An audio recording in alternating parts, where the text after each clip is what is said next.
പറഞ്ഞു അള്ളാഹുവാണ് ശാരി എന്ന് പറഞ്ഞു. ശാരി അള്ളയാണ്. അതുകൊണ്ട് അള്ളാഹു തആല നൽകുന്ന വഹയാണ് ഇതിൻ്റെ എല്ലാം അടിസ്ഥാനം എന്ന് പറഞ്ഞു. അതായത് അള്ളാഹു നമ്മോട് നടത്തുന്ന അഭിസംബോധന, അള്ളാഹ് മനുഷ്യരോട് കൊടുക്കുന്ന ഖിതാബ്, അവൻ്റെ അഭിസംബോധന, അതാണ് ഇതിൻ്റെ എല്ലാം അസ്ല്. ഖിതാബുല്ലാ, അള്ളാഹുവിൻ്റെ അഭിസംബോധനയാണ് മതനിയമങ്ങളുടെ അടിസ്ഥാനം. ഈ ഫിഖഹിലേക്ക് വരുമ്പോൾ അഭിസംബോധന നമുക്ക് രണ്ടാക്കി തിരിക്കാം. അള്ളാഹ് പറയുന്ന കൽപ്പന, അതാണ് അസ്ല്. അള്ളാഹ് പറയുന്നൊരു കാര്യം, ആ കാര്യത്തിൽ അള്ളാഹു പറഞ്ഞൊരു അവൻ്റെ സംസാരം, അതെന്തൊക്കെ അസ്ല്. അഥവാ അള്ളാഹു തആല ഒരു കാര്യം നമ്മോട് ആവശ്യപ്പെടുന്നു, ത്വലബ്. അള്ളാഹു തആല ഒരു കാര്യം നമ്മോട് ആവശ്യപ്പെടുന്നു, അതാണ് ഇപ്പോൾ വഹി ഉണ്ടാവുക. അതൊരു കാര്യം അടിമയോട് ആവശ്യപ്പെടുന്നു, അതിനെ ത്വലബ് എന്നറിയാം. ആവശ്യപ്പെടൽ രണ്ട് കാര്യങ്ങൾക്കാവാം. ഒന്നൊരു കാര്യം ചെയ്യാൻ ആവശ്യപ്പെടാം, ഒരു കാര്യം ഒഴിവാക്കാനും ആവശ്യപ്പെടാം. ഇനി വിശ്വാസമില്ല, വിശ്വാസം കഴിഞ്ഞു, ഇനി ഫിഖ്ഹിലേക്ക് എത്തി നമ്മൾ. അപ്പം ഇതിലേക്ക് എത്തുമ്പോൾ അള്ളാഹ് ചിലപ്പോൾ നമ്മൾ ആ കാര്യം ചെയ്യണം എന്നരിക്കും, ചിലപ്പോൾ പറയുന്നത് ആ കാര്യം ചെയ്യരുത് എന്നാവും. അപ്പോൾ ത്വലബ് രണ്ടെണ്ണം വരും. ഒന്ന് ത്വലബുൽ ഫിഅല്, ഒരു കാര്യം ചെയ്യാനുള്ള റബ്ബിൻ്റെ തേട്ടം. മറ്റൊന്ന് ഒരു കാര്യം ചെയ്യാതിരിക്കാൻ, ഒഴിവാക്കാനുള്ള തേട്ടം, ത്വലബു തർക്ക്. ത്വലബുൽ ഫിഅല്, ത്വലബു തർക്ക്. ഒരു കാര്യം ഫിഅല് ചെയ്യാനുള്ള കൽപ്പന, അല്ലെങ്കിൽ ഒരു കാര്യം ഉപേക്ഷിക്കാനുള്ള കൽപ്പന. ഇതാണ് ഇപ്പോൾ വരിക അള്ളാഹുവിൻ്റെ ഖിതാബ്, റബ്ബിൻ്റെ അഭിസംബോധന. ഒന്നുകിൽ ഒരു കാര്യം ചെയ്യാൻ വേണ്ടിയായിരിക്കും, അല്ലെങ്കിൽ ഒരു കാര്യം ഉപേക്ഷിക്കാൻ വേണ്ടിയായിരിക്കും. രണ്ടാലൊന്നിനാണ് പറയുക. ചെയ്യാൻ വേണ്ടി പറഞ്ഞാലും ഒഴിവാക്കാൻ വേണ്ടി പറഞ്ഞാലും രണ്ട് ശൈലിയിൽ പറയാം. ഒരു കാര്യം ചെയ്യാൻ പറയുന്നു, രണ്ട് കൊലത്ത് പറയാം. എങ്ങനെ രണ്ട് കൊലത്ത് പറയാം? യെസ്, ചെയ്തേ പറ്റൂ, നിർബന്ധമായും ചെയ്യണം എന്ന് പറയും. അല്ലെങ്കിൽ ചെയ്യാൻ പ്രേരിപ്പിക്കാം, നിർബന്ധമൊന്നുമില്ല, പക്ഷേ ചെയ്യാനുള്ള പ്രചോദനമായി വരാം. അപ്പോൾ ഒന്ന് ഇതിനെ നമുക്ക് രണ്ടാക്കാം, ഇതിനെയും രണ്ടാക്കാം, അല്ലേ? രണ്ടിനെ നമുക്ക് രണ്ടാക്കി തിരിക്കാം.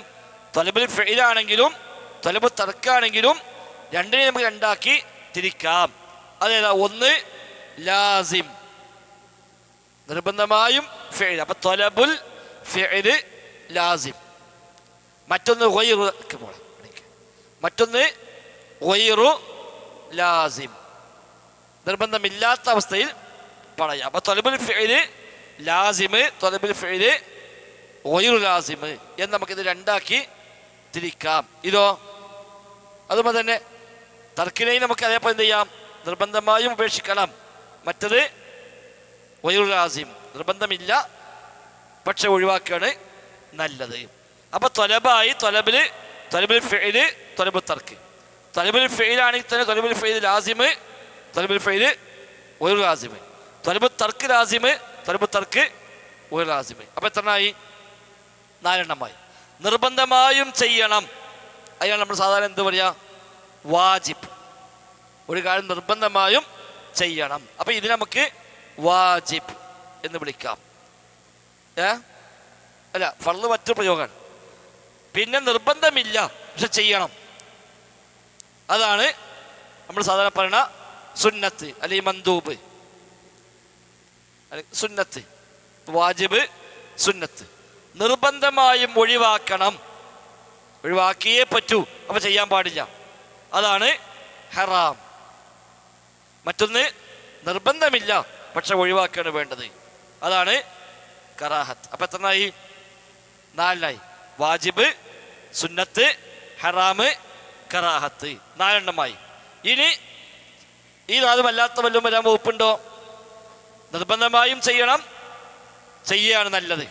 നിർബന്ധമായും ഒഴിവാക്കണം, ഒഴിവാക്കുകയാണ് നല്ലത്. ഇനി വല്ലതും വരാൻ വകുപ്പുണ്ടോ? യെസ്, ചെയ്യാം, ചെയ്യാതിരിക്കാം. നിർബന്ധമായും ചെയ്യണമെന്നില്ല, നിർബന്ധമായി ഒഴിവാക്കണമെന്നില്ല. വേണമെങ്കിൽ ചെയ്യാം, വേണമെങ്കിൽ ചെയ്യാതിരിക്കാം. ഇന്നിപ്പോൾ രാത്രി ഭക്ഷണം കഴിക്കാൻ എന്തായാലും വകുപ്പ് വെച്ചാലോ? വേണമെങ്കിൽ കഴിക്കാം, വേണമെങ്കിൽ കഴിക്കണ്ട. അപ്പം അവിടെ ത്വലബില്ല, അവിടെ ത്വലബില്ല. ഫെയിലിനോ തർക്കിനോ ത്വലബില്ല, രണ്ടിനുമുള്ള സ്വാതന്ത്ര്യമാണ് ഇതിലുള്ളത്. അതാണ് നമ്മൾ സാധാരണ പറയുന്ന ജായിസ്, 5-ാമത്തെ വകുപ്പ്. മുബാഹ്, ഹലാല്, ജായിസ് എന്നൊക്കെ. അവിടെ ശരിക്കും ത്വലബല്ല, അവിടെ തഖ്യീറാണ്. തഖ്യീർ, ഇഷ്ടം പോലെ പ്രവർത്തിക്കാം. അപ്പം 5 എണ്ണമായി. ഈ 5 എണ്ണമാണ് കർമ്മശാസ്ത്രത്തിന്റെ വിധികൾ. ഇതല്ലാത്ത 6-മത്തൊന്നും ഉണ്ടാവില്ല. കർമ്മശാസ്ത്ര വിധികൾ 5. കർമ്മശാസ്ത്ര വിധികൾ 5. 1 വാജിബ്, ഇത് എഴുതണം. 2 സുന്നത്ത് അല്ലെങ്കിൽ മന്ദൂബ്, രണ്ടും പറയാം, ഒരർത്ഥം തന്നെയാണ്. 3 ഹറാം. 4 കറാഹത്ത്. 5 ജായിസ്.